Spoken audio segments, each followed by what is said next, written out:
In this video, we're going to be making line plots and interpreting them. First, we're going to start by just making a basic line plot.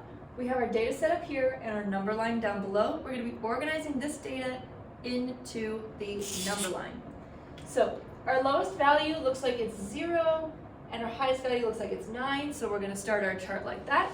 So it looks like it's 0, 1, 2, 3, 4, 5, 6, 7, 8, 9, 10.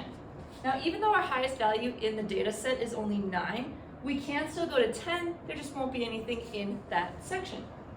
So it can be tricky to organize data when it's loose like this into something like a line graph. We're going to be crossing these numbers out as we go, just so we don't use them twice or forget about any of them.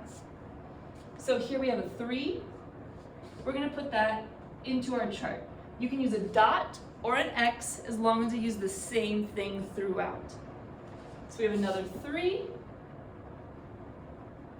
We have a 9. A 4. Another 3. A 2. 7. And just continue putting in your data by crossing out as you mark each value. Now, each value could be numbers like this, or they could be fractions, or they could be much higher values. It just depends on the data set that you're given. This can take quite a bit of time, but once your data is organized, it's going to be much easier to look at it and understand it just by glancing at the chart.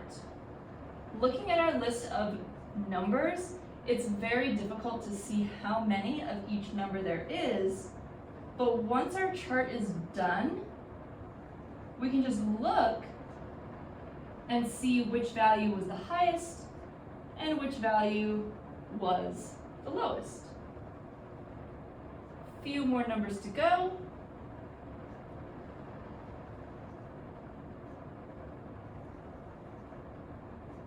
7, 4, and 1 more 0. So now looking at our chart, we can see which number there was the most of and which number there was the least of, or none at all.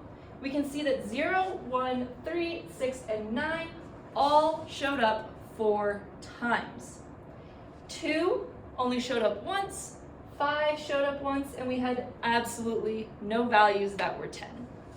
If we move on, we're going to be looking at how we can understand given values.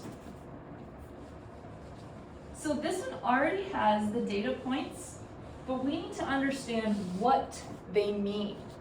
So the line plot shows the ages of all the teachers at an elementary school. How many teachers are there? Each one of these X's is a teacher. That means there's one teacher that's 25 years old. There are 4 teachers that are 26. So if each X is a teacher, we count up all the X's, we know how many teachers there are. 1, 2, 3, 4, 5, 6, 7, 8, 9, 10, 11, 15, 16, 17, 18, 19, 20, 21, 22. So there are 22 teachers at this school. Now we want to know how many teachers are younger than 29.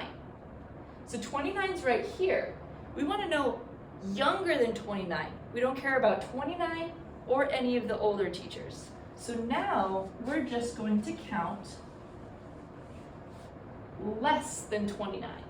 So we have 1, 2, 3, 4, 5, 6, 7, 8, 9, 10, 11 teachers are younger than 29. How many teachers are 31 and older? Now we care about 31 and everything else above it. So 31 counts, 1, 2, 3, 4, 5, and everything above 31 counted.